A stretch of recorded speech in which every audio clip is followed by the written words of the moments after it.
Hi, sorry I couldn't be at the conference. I'm in Vancouver right now, and I hope you guys are having fun. Sorry about my voice, I'm a little sick. And so you would have seen my fan video that I created. I'm doing, I created a fan video based off a TV show that I really like called The Good Wife. In it, the two characters, Will and Alicia, the characters you saw in the video, they're in love, and they're not together in the show. They got together briefly, but they're not together. But the general fan consensus is that most people want them together, and so my narrative, I decided to put the two together and happy and kind of in love, well, obviously in love and with a child.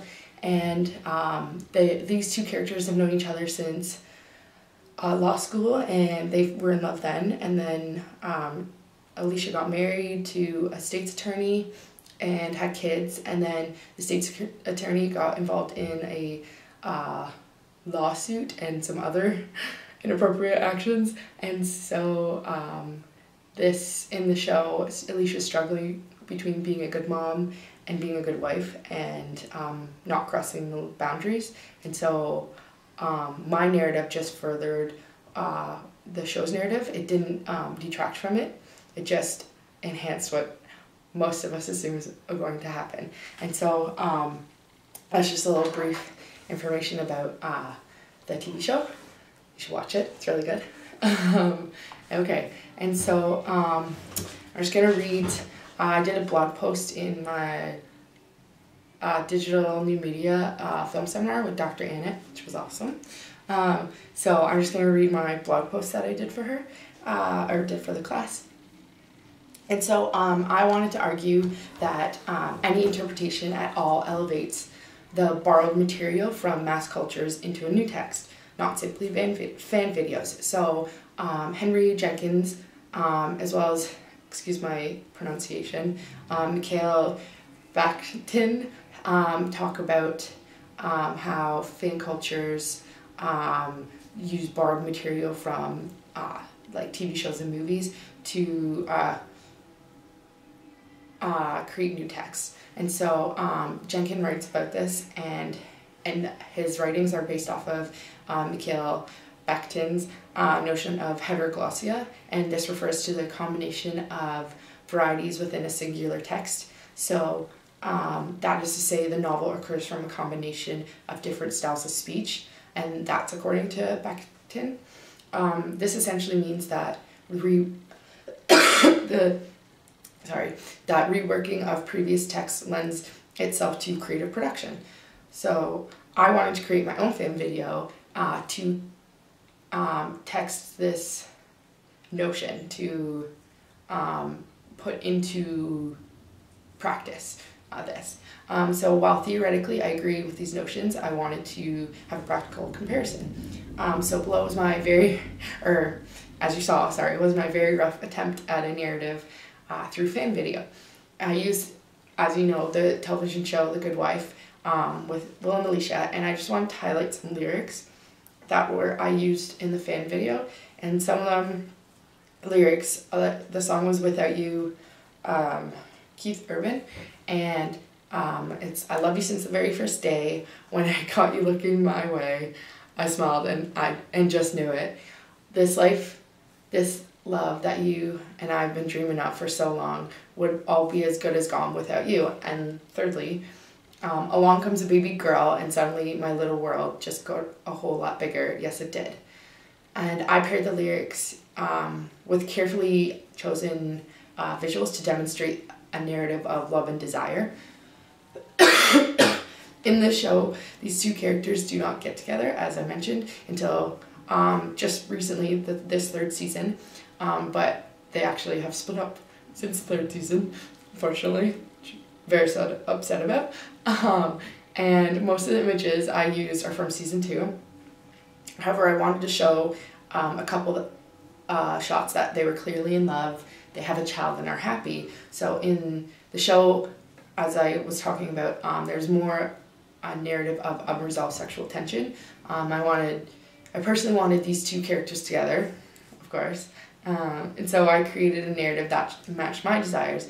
And you could say that these narratives match not only my desires for the show, but for later in life. And back to Jenkins, his notion of borrowed material. I believe that we change how we understand material every time we examine it.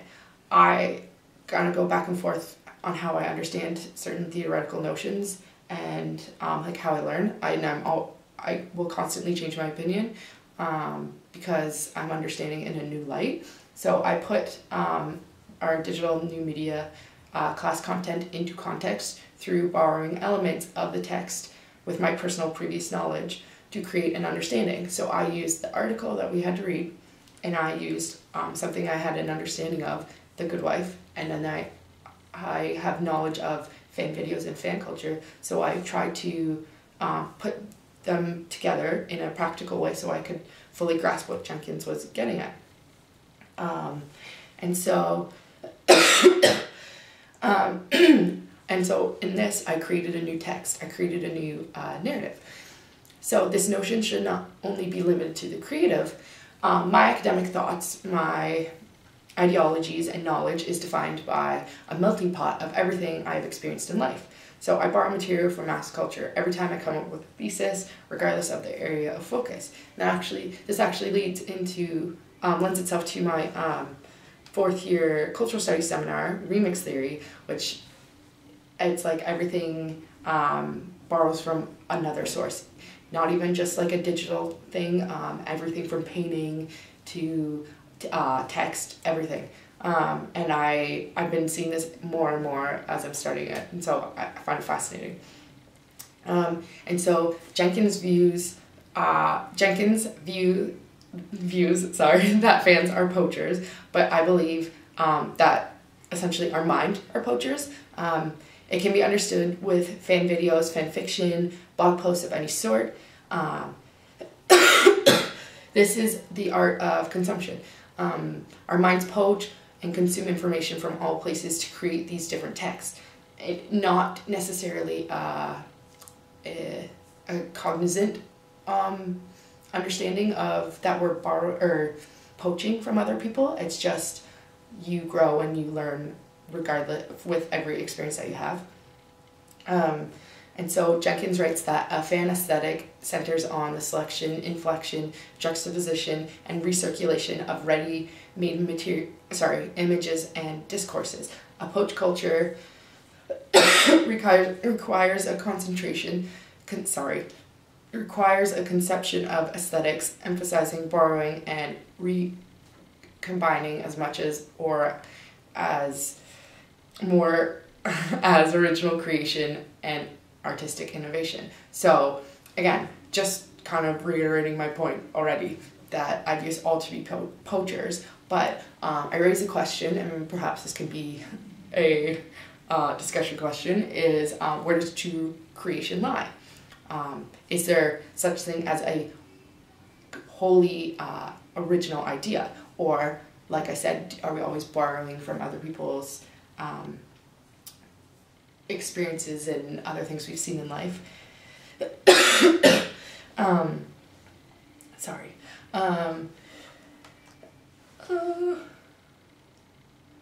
Technical difficulties, not really. So everything has been influenced from some other work, as Jenkins states.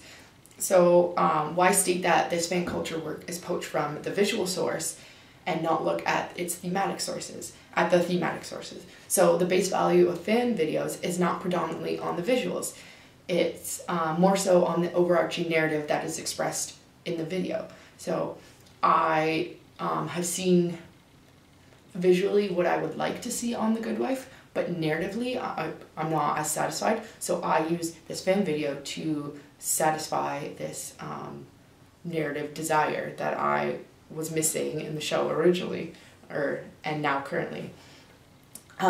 So I just wanted to argue that fan videos are organic works which rely on borrowed visual elements but utilize an individual narrative. So fan videos are not simply centered on the characters shown, but on the meaning that can be extrapolated from the visuals. So I state that despite using borrowed images, I'm demonstrating a narrative that is more personal than the narrative of the television show. Because, so what I'm essentially saying is like, I created a narrative that I wanted for me. It was like it's a personal one. For some reason, I like unresolved sexual tension, and so I love it when characters like that have a strong history and want to get together. And oftentimes TV shows don't want those characters to get together, but I'm always fascinated by that, so I wanted to make this narrative not for other Good Wife fans. I made it for me to satisfy my intrinsic desires. And so I'm using borrowed images to create a original narrative to me, even though despite obviously this narrative has been repeated over and over, but I took the images and sources and everything that was available to me and kind of created my own little video thing. So yes, okay, I think that's it. There are fan videos which obviously my narrative kind of enhanced the storyline to where I would like it to be and where it hopefully seems to be heading, but there's also fan videos which feature like Alicia in a sexual relationship with another character, Kalinda, who's a personal investigator, and this relationship is never cultivated in a sexual way on the television show, but there's numerous fan videos that have it, so it can also show how, like, even though my narrative I chose to be more truthful to the TV series, fan videos, fan cultures can choose to go complete opposite way. As most of you have probably seen, there's the Spock and Captain Kirk videos, which have them in a sexual relationship. And yeah, so I think that's all. I hope you guys enjoy, and sorry if I talk too fast and I'm embarrassing myself and I sound stupid. Okay, enjoy the rest of the conference. Bye.